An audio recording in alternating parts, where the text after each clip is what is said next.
You deserved everything you got. This is a union city. That is a Philadelphia tradition. Seize the means of podcasting. Oh God, the boss has crushed us. Let me tell you one thing else. In oldie-timey times, Who said it? Kanye West or Thomas we Paine? will not raw dog reality for that one. The pleasure of the flesh is in solidarity. The Scab Buster. It's gonna be wholly unprofessional. Eight together strong. Let that be your mantra. Hello and welcome to the Labor John podcast, where we the working class history of Philadelphia and the surrounding world.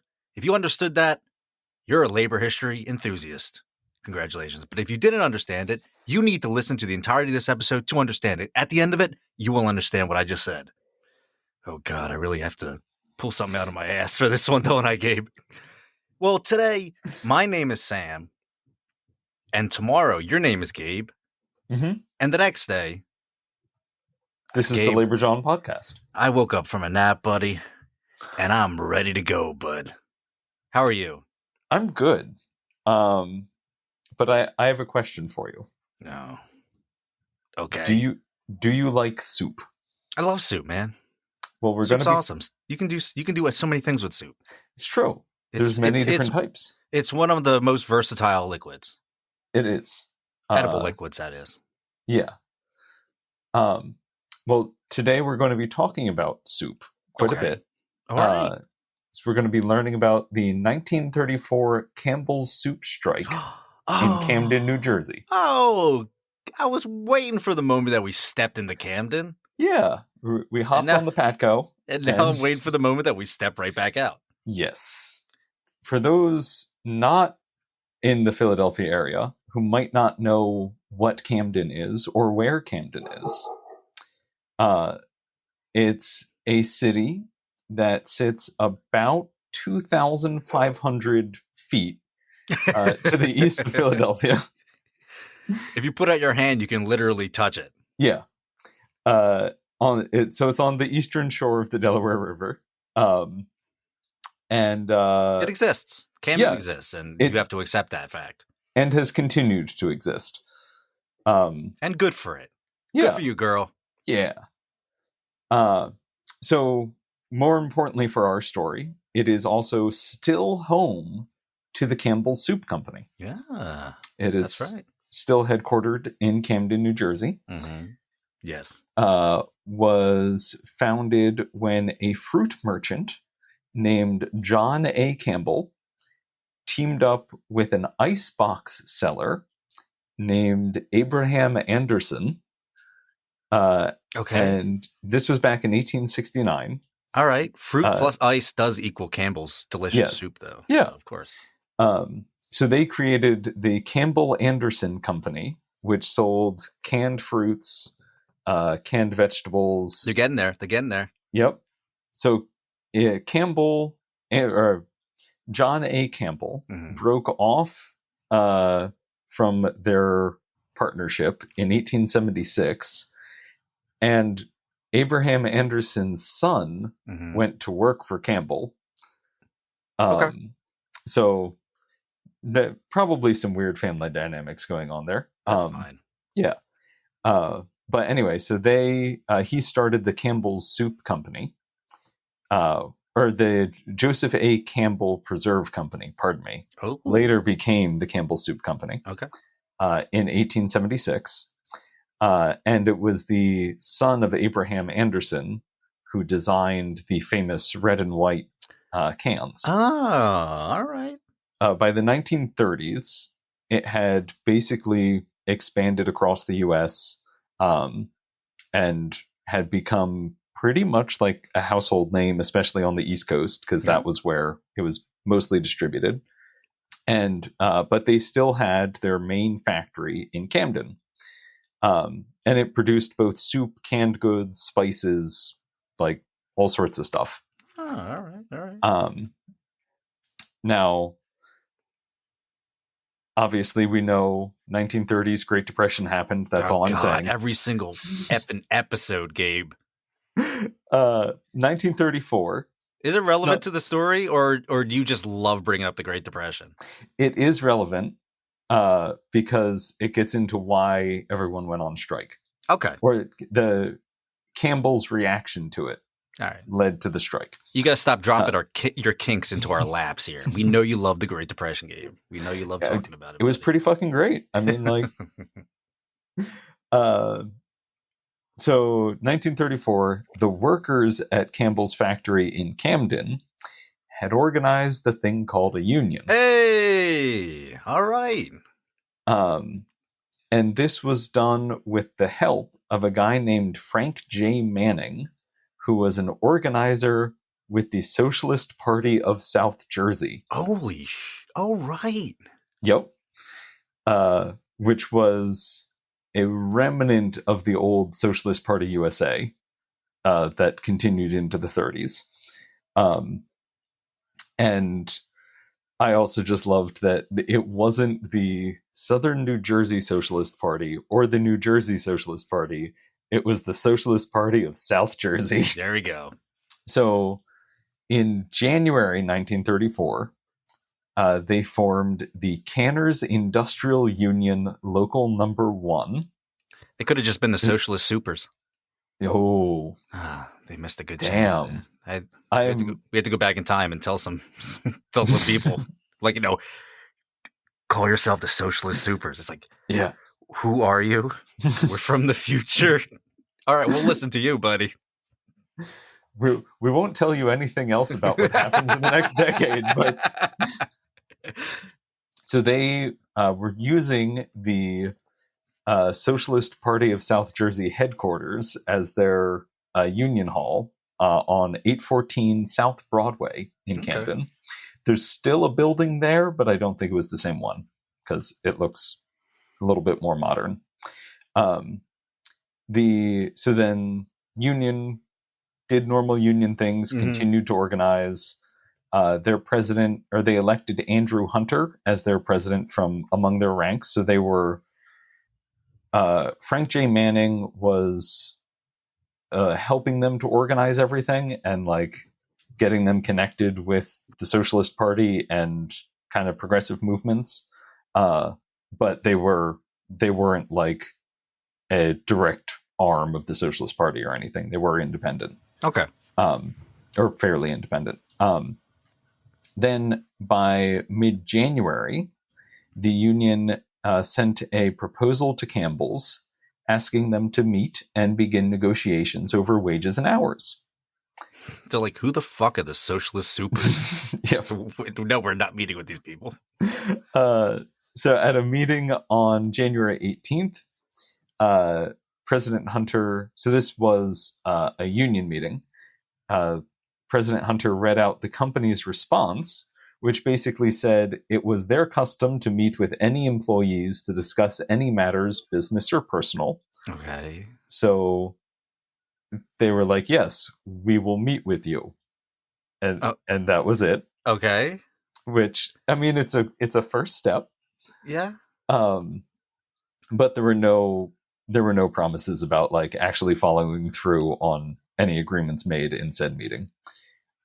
So then they formed a negotiating committee and signed up 250 new members that night on January 18th. All right. And also, I want to give some fair warning. Oh. There was a lot of detail on the lead up to everything. So we're going to get like a good backdoor view of how how everything breaks down into the strike. Is that what you're warning us about? Yes, because that there's background to the story, Gabe. There's a lot more background. Well, that should be every episode, bud. I mean, we need like a trigger warning. We're going to tell you about the entire backstory of this before we even get to the topic at hand.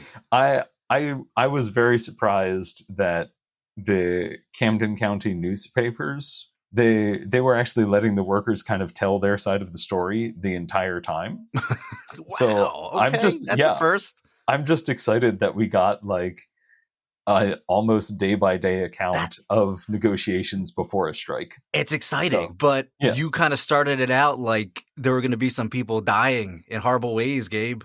Oh no, not yet.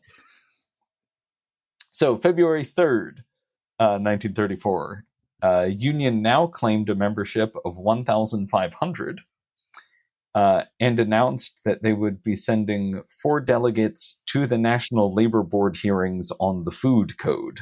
Oh, okay. The food code. So that was during the National Industrial Recovery Act. The federal government set a quote-unquote code for each industry, which established price controls, supposedly standardized wages, and conditions and everything. And so the way it was generally set up is that the industry would send representatives down to the national board, and then they would also set like prices, and effectively everyone would be given a guaranteed monopoly so long they had Okay. so long they only charged the agreed upon prices and paid the agreed upon wages. Yeah. Theoretically. Okay. Theoretically. Yeah. And then it's a nice idea though. Yeah. And it was part of the initial recovery plan for the Great Depression. It also had Section 7A, which was the earliest thing that the federal government said in support of unions, where they were basically just like, you should let your workers, or you shouldn't actively impede your yeah, is the better way to state that. They're not pro-union, but they're not anti-union. Exactly. Yeah. And they're not pro-anti-union. So Yeah, and it's basically like, at least workers have the right to do this. Yeah, and that's it. And yeah, they have the right to do it, but that's all I'm going to say. I mean, should they? I mean, that's between you and your business. I don't want to say. Yeah. But the other side of this is that you could, or representatives of the workers could also send delegates down to the labor board to be like, hey, this is what we would like for wages. So when you set the code for the food and canning industry, these are the wages we would like. Oh, all right. Ideally. So they're trying to both negotiate with the company directly and then also have the federal government build what they want into law anyway. Yeah. Which is, I mean, play your entire hand. So. Exactly. Yeah. So they presented these demands on February 8th and also had workers come and give affidavits about the speed up system. All right. We'll get into the insanity of the speed up at Campbell's later on. The Campbell's, the crazy, the infamous Campbell's speed up system, of course. Yeah.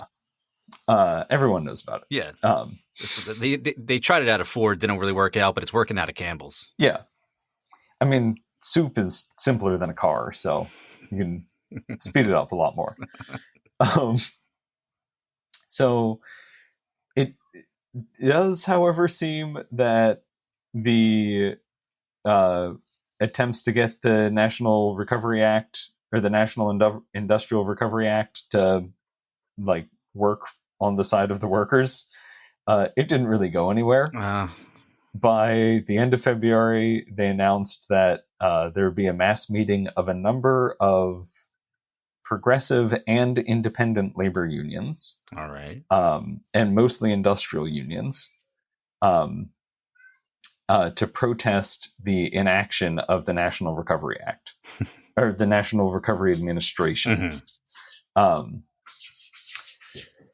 1 second. That's, if you hear that, that's Gabe viciously trying to get out of this room. He's like, I've heard this story before. It does not end well. So the NRA had agreed to hold a union election at Campbell's, but hadn't set a date. By March 9th, the union started applying pressure to the New Jersey Labor Board, demanding that they set a date. So you have the Labor Board of the National Recovery Administration, and who are armed with rifles for some reason. Yeah.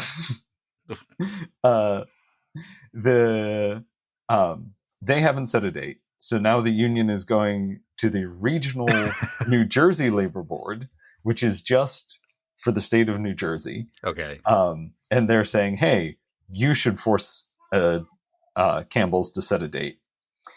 On the Campbell side of everything, they created the Campbell's Employees Representative Plan. All right, the SERP. Yeah, which was a company union. The president of the company union was also the superintendent of the plant. And so what Campbell started saying once they created the SERP was that they would be willing to negotiate with a union. All right. Mm-hmm. But not the socialist supers, I'm sure. Yeah. But we're not very specific about which union they were willing to negotiate with. March 22nd, there was a mass meeting of the United Industrial Union, which was held at the Camden Convention Hall and attended by 2,300 representatives from 17 separate unions. Wow. This was...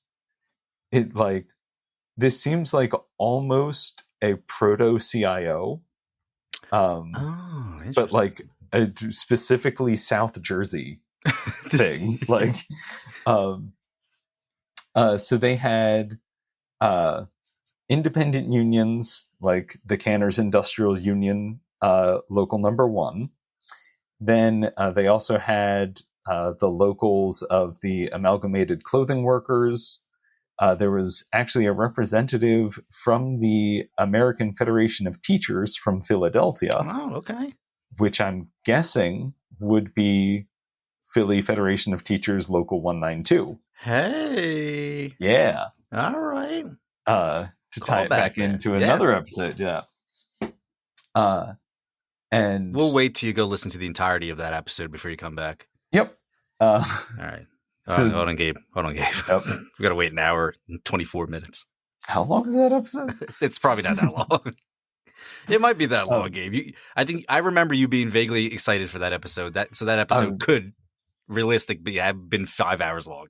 I was very excited for that episode because it talks about librarians dropping 2x4s on fascists. So there's what's not to be excited about there. It's a Philly tradition. Yeah. The United Industrial Union was just an interesting little amalgamation of a bunch of industrial unions from South Jersey.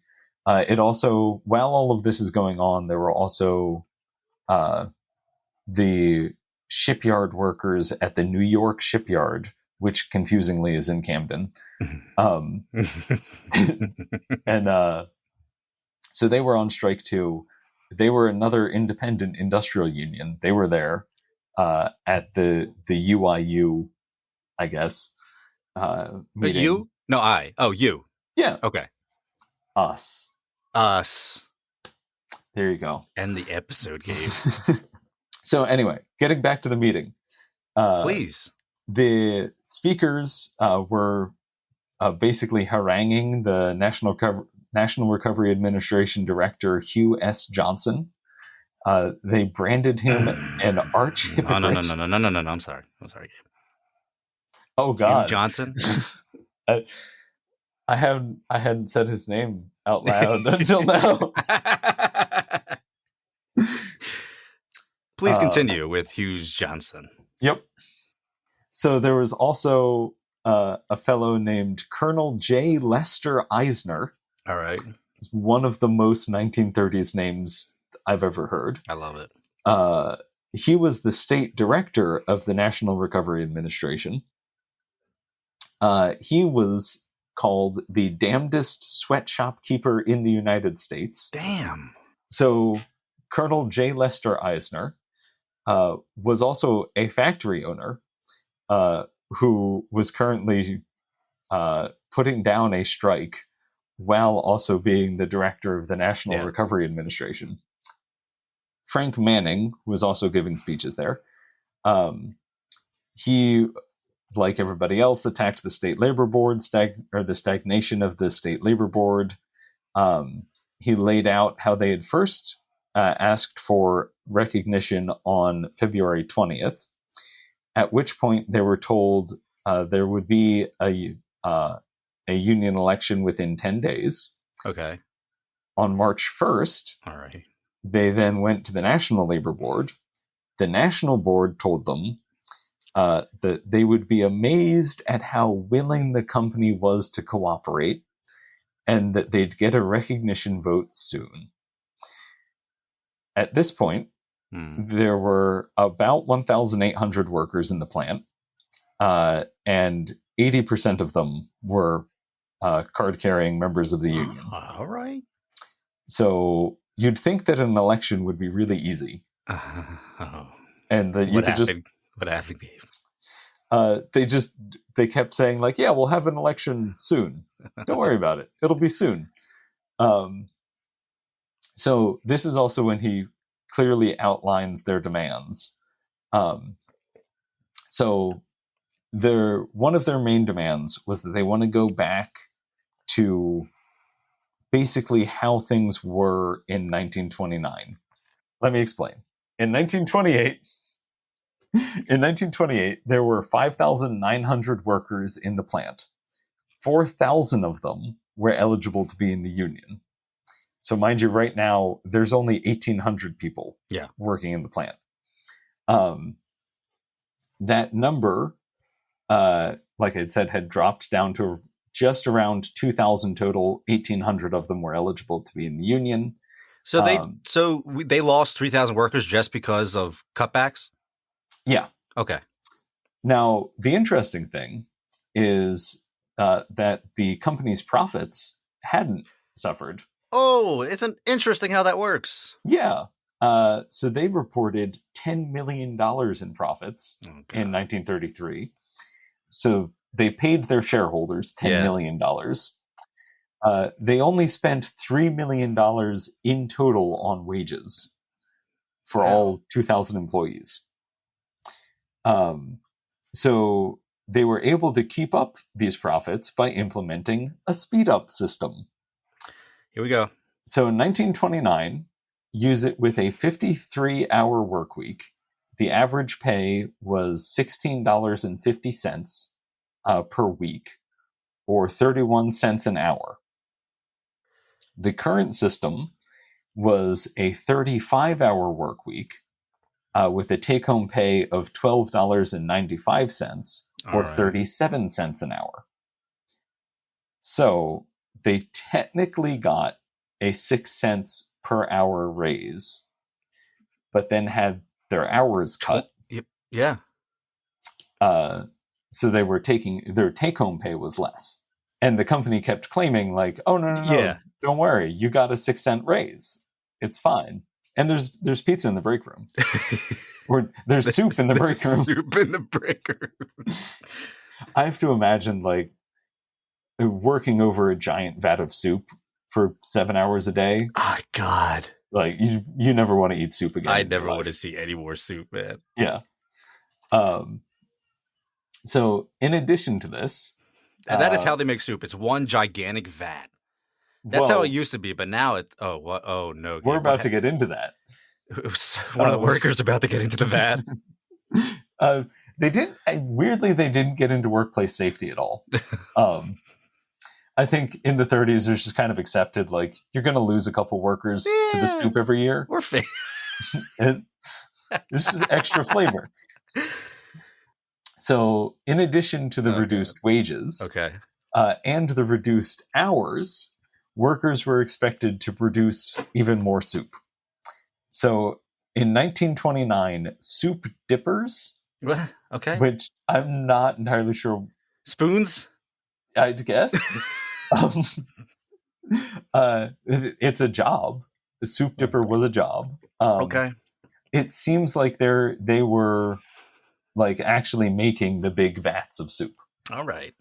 They were expected to make 4 batches of soup an hour in 1929. All right. In 1934, they were expected to make 11 to 12 batches. Wow. Yeah. That's 6 cents. I mean, that doesn't... That's not looking good, man. No. So that was the speed up, reduction in wages, Yeah. and all of that bullshit. Yeah, I don't like it. So what they wanted to go back to was the 1929 weekly pay scale while keeping the 35-hour work week. Okay. I like that. Yeah. I like that. Which I like, considering the fact that they're making significantly more soup now. Yeah. That's a reasonable demand. The company's still turning over a hell of a profit. And then in addition to those wage demands, they wanted union recognition. Okay. Cool. And yeah, they wanted specifically their union to be recognized as the majority bargaining party. The Canners? Yes. The Canners Union? Okay. Canners the CIU. The CIU. Yeah. Canners Industrial Union, local number 1. All right. Then at the end of his speech, Frank Manning also said, "I didn't come here to sneer at the NRA. The people of this country are content to only get a little less poverty, and you've got to have the NRA." National Recovery Administration. There we go. Thank you, Gabe. So he then went on to say that the NRA, I guess, that you respect your businessmen too much. The National Association of Burglars, Pickpockets, and Confidence Men are now in charge of the NRA. Now don't waste time damning your boss. Use your time to organize your power. Here we are in Camden, and the only wealth of Camden or any other city is in its working class. Of course, you don't have the actual wealth, but you made it, and someone came and picked your pocket. Damn. Yeah. All right, Gabe, I'm ready to seize the means of production, bud. Let's go. So he then finished his speech by attacking Colonel J. Lester Eisner, who owned, like I said, he owned a factory up in Freehold, New Jersey. Yeah. And he just had 5 picketers jailed because he was strike busting, and fights broke out. So all of those demands were presented again to the company on March 24th. Workers were pretty fucking fired up at this point, and they issued an ultimatum saying either you agree to recognize the union or they were going to go on strike. All right, here we go. The company responded on the 27th, saying they wanted a delay in the discussion of wages until the National Recovery Administration had developed its code for the canning industry. What? Because they said, we can't talk about wages until we know what the government tells us is a fair wage. Until they implement this whole system. So they're hiding behind that. Okay. Yeah. They did try to garner some support by having the employee representation plan agree to 6 paid holidays per year. The Canners Industrial Union had only asked for 5, but the employee representation plan was much more patriotic because they added Independence Day to the list of paid holidays. No other wage concessions were made, but you get 6 paid holidays a year. You get 1 extra day. All right. Yeah. Then at the end of their response, they stated that in their interpretation of the law, they are not allowed to accept the Canners Industrial Union number 1 as the sole representative of workers. Rather, workers could each choose their own union. They recognized in principle the right for outside representation if the workers wanted it, but only if the workers wanted it. And then they finished by saying that they're paying higher than the 1929 rates, so everyone should shut up about asking for more wages. Now, that was presented to the union on March 27th, and the union held a mass meeting on April 1st, at which point they voted to strike with a vote of 623 to 28. Damn. 28 So, people are just like, oh, whoops. We might be in the minority, guys. So the next morning, They established a picket line of 250 picketers, which prevented anyone but a very small maintenance crew from entering the building. And now it should be noted, this was a Sunday. There was barely any work getting done in the factory anyway. But there was a night shift that came in at 6:30 p.m. It's a soft strike. It's a soft opening strike. Yeah, you always do a soft open. Yeah. That way the critics can come and review your picket line, and that way the Monday morning papers has a nice review for you. There you go. So there were 170 workers that were supposed to show up for that the 6:30 p.m. shift. However, they saw the picket line and refused to cross. And it seems a number of them also signed up. So the company announced that they would continue to try to operate normally during the next week. That meant that the now 2,400 total workers were expected to show up to work on Monday morning. All right. One of the things the company had been doing this whole time is hiring new workers, and basically the moment they set foot on company grounds, they were handed a membership card for the company employee representation plan. So they could claim that their numbers were growing. Interesting. Because they kept saying, we have 700 members, but that most of those members had been hired in the past 2 weeks. Yeah. Also interesting that the company has all of this money to hire 400 new people, but can't pay slightly higher wages. Gabe. Yeah. They got a 6-cent raise. What are they complaining about? So by Monday, April 3rd, there were about 2,000 workers out on strike. Hundreds of them were in the picket line around the plant. There were approximately 20 scabs that tried to get into the plant. That this led to street fights between them and the pickets. According to the company police, only about 10 managed to actually get through the picket line into the plant. There was surprisingly only one injury. A guy named Vincenzo Ardea was pushed to the ground by a strikebreaker and his lip was cut. Oh. He did not request hospital attention, though. I mean, this is America. Yeah. That's a $5,000 ambulance ride for a cut lip. Seriously.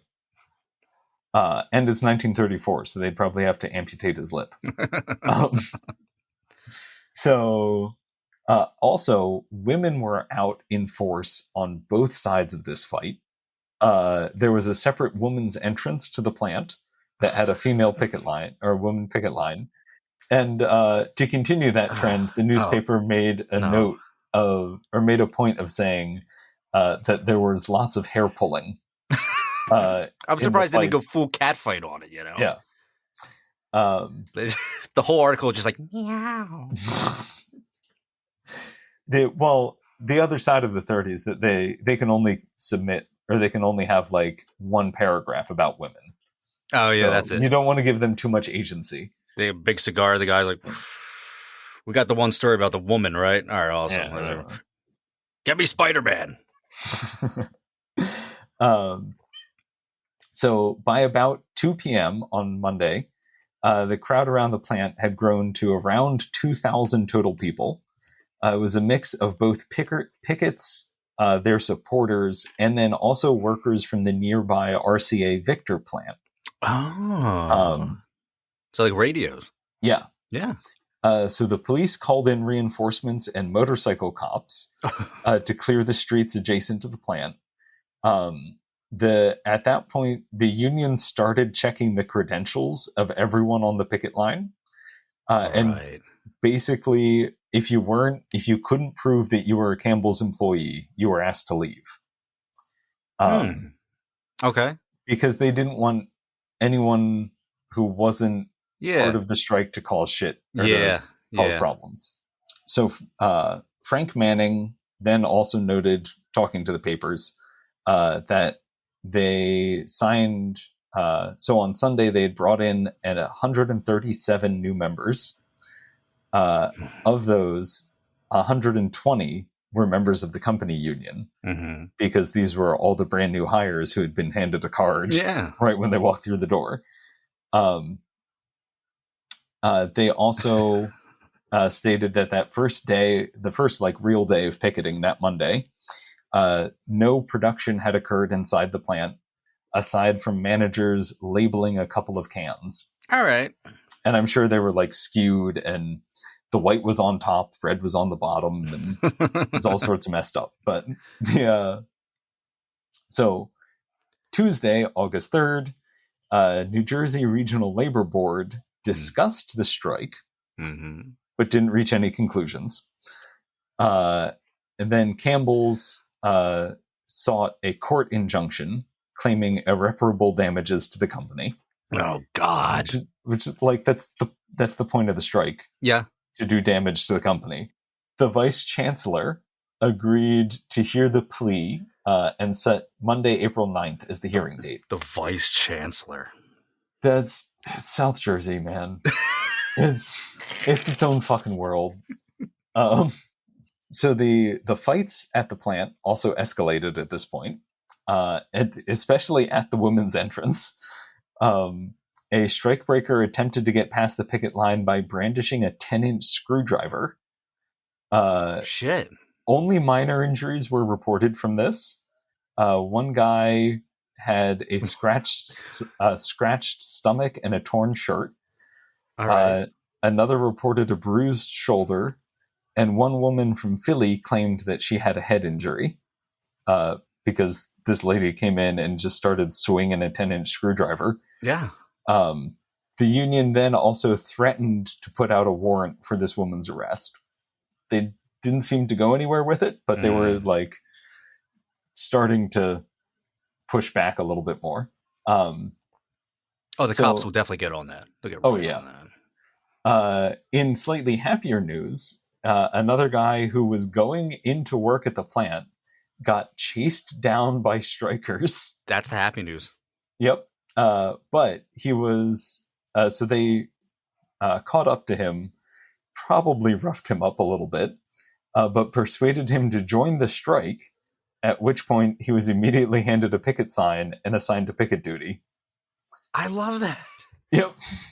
Not only are you joining us, not only are we giving you a picket sign, but we have you on paper.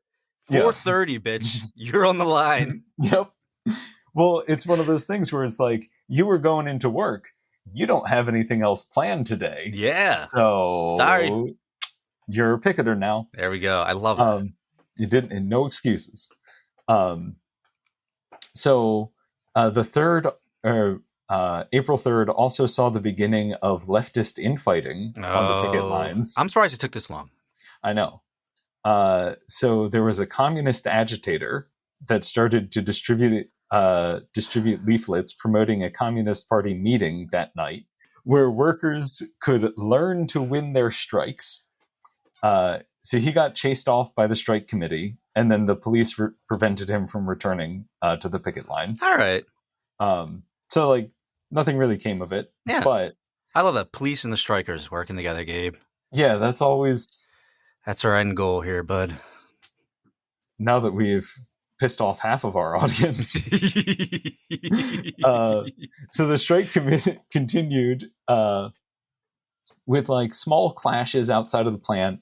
There wasn't much movement from the company. By April 6th, the union agreed to allow a federal mediator to come in and supposedly work towards a resolution. Okay. So they dispatched federal labor conciliator P.W. Chappell. All right.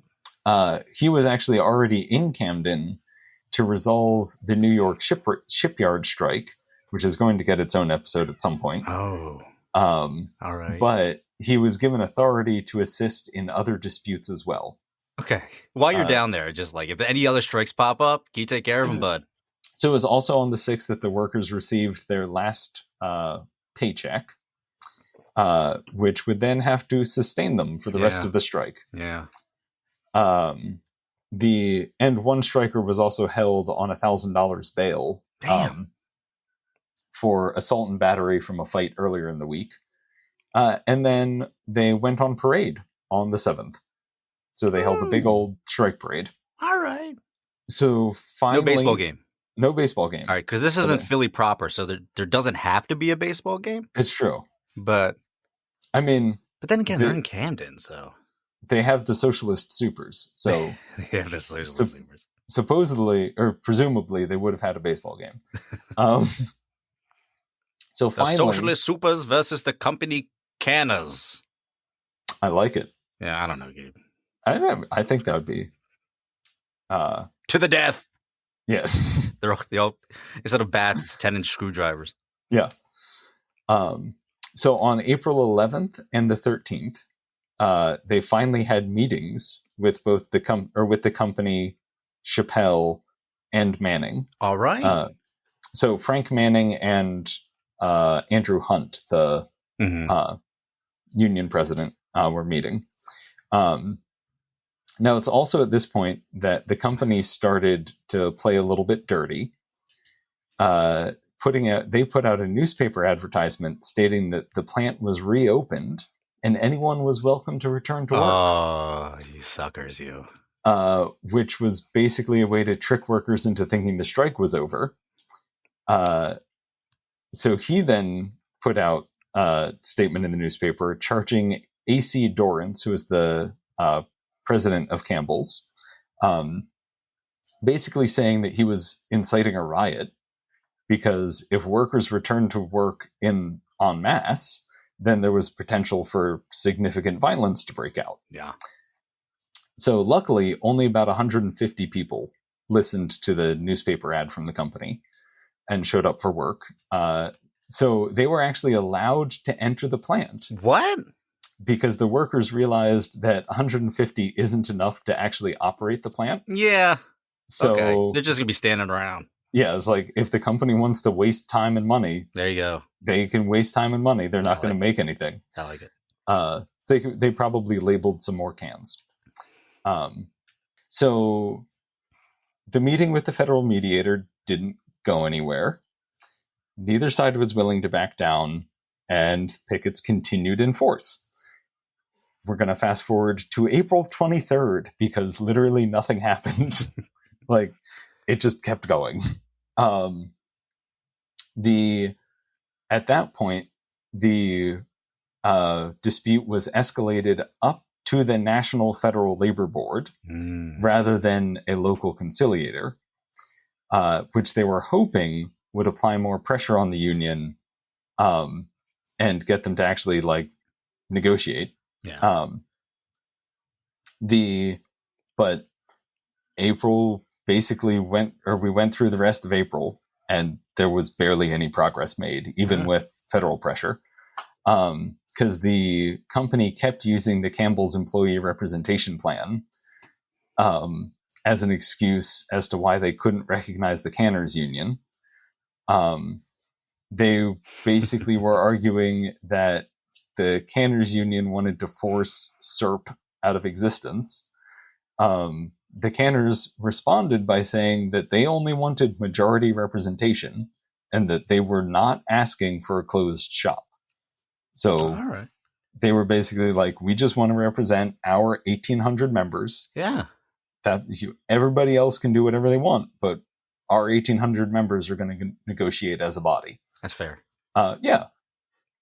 So these negotiations continued through the end of April with, again, no movement on either side. But the picket lines started to get a little bit more desperate because people were running out of money. Strike was dragging on. And on May 2nd, about 800 workers crossed the picket line to get into work. So this was basically everyone who wasn't in the union at this point, and some union members.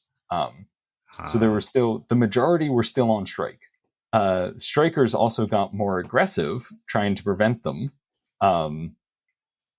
There were 4 of them got arrested for intimidating workers. 2 of them were women. 7 strikers then got arrested for disturbing the peace, after a fight broke out and the police had to intervene. One officer had his hand cut because he got shoved against a squad car. Oh, God. And a lieutenant got punched in the jaw. Oh, no. So the police got a little pissed off at this point. So those 7 strikers were hauled off to the jail at City Hall. But then a crowd of 100 strikers formed outside of City Hall. Yeah. And apparently many of them were carrying their children with them. Okay. So it also might have been the wives of some of the strikers. Because presumably if you're one of the women strikers, you've arranged childcare. Yeah. Although they might have been out on the picket line with their kids. This is America, Gabe. Yeah. Those children were in the factories with them making soup. What are you talking about? The crowd of 100 workers outside of City Hall demanding to see the mayor, Roy Stewart, because they wanted the release of all of their comrades. They were told that such a large crowd their crowd was too large to see the mayor. So instead, yeah. Okay. I guess they were like, well, you can't all fit in his office, so we can't let you in the building. Yeah, mayors are not used to speaking to large crowds at all. So no, it's totally outside their normal job description. Then they demanded to see Lieutenant Herbert Anderson, who was the police officer who had, 1, gotten punched, and then 2, arrested everyone. Anderson also refused to meet with the crowd, who continued to demonstrate out front of City Hall until the police came out in force to clear them out of the area. There we go. So, normal things. Normal police things. Yeah. So, while the workers were taking matters into their own hands and negotiating directly with the police and the mayor, the negotiating committee finally got close to a resolution. On the night of May 3rd, the Canners Industrial Union Local Number 1 voted to accept a proposal that Campbell Soup Company handed down. All right. The offer was a 7% hourly wage increase across the board for all workers that would go into effect on Monday, April 30th. So it was backdated. Mm-hmm. So that would mean the minimum wage in the plant was raised to 50 cents per hour for men, which is a good chunk up from 37. Okay. It would be 36 cents per hour for women and 40 cents per hour for boys. Hey, we weren't wrong. Nope. There's children in the factory still. And they're getting paid more than the adult women that work there. God damn it. That really pissed me off. Oh, man. God bless America, Gabe. Yep. God bless America. So they would also agree to proportional representation. What does that mean? So that means that the workers will poll the workers, which means they'll vote. Okay. On what organization would represent them. And the date for that poll was set sometime after May 7th. Oh, God. So who knows? Also, seniority would be recognized so that when there are layoffs, workers with seniority would have job security. All right. That's fair. Yeah. That also, I think that probably came up because they hired 700 new people during the strike. Yeah. And they didn't want, or all of the workers who had been there for years didn't want to get kicked out. Yeah. And that also meant because the Canners Union all of the old guard were in the Canners Union, that they couldn't fire all of them the day before the poll and then have SERP be the representative. Interesting. So that's actually, I hadn't thought about that until now. That's actually a really important thing to have in there. And then finally, they would also rehire all workers who were involved in the strike, except for those who were convicted of violence.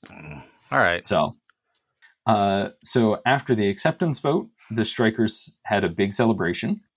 And Frank Manning explained that the union agreed to these in part because they didn't think it was strategically sound to break the union's back in a protracted struggle with no clear resolution. Instead, he argued that they would wait for the bill for the Wagner bill, which became the Federal Labor Relations Act of 1935. So they're waiting for the Wagner bill in the hopes that that would give clearer rules on how union organizing and recognition was supposed to go down. Okay. So they're saying basically like, we got some demands, we have a union, now we're going to wait for the Wagner bill, and then we'll have like a proper vote. This doesn't sound horrible, Gabe. No, like this does not. This sounds pretty okay. They got some major wins. Now, to get back to leftist infighting, the communist daily newspaper, the Daily Worker, had like a half-page rant about Frank Manning, calling him a class traitor.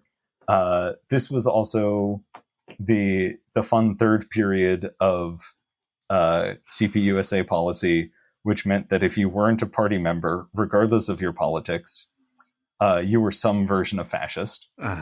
So the socialists were the social fascists. Oh God! So they just attacked the South Jersey or the Socialist Party of South Jersey, and said that they betrayed the workers, and went on a long, all right, like lefty rant. Yeah. But so that was the 1934 Campbell soup strike. All right. Which surprisingly, I mean, there was a bit of violence and a 10-inch screwdriver. A scratched belly or two. Yeah, a scratched belly, some pulled hair. Yeah. But it went surprisingly well. I did not look into whether or not they utilized the National Labor Relations Act after 1935, but that's the next episode, Gabe. We're already at an hour, so I'm going to edit this thing to be 5 minutes long. Soup exists. And that was the 1934 Campbell soup strike. All right, Gabe, let's can it. Let's go, buddy. Oh.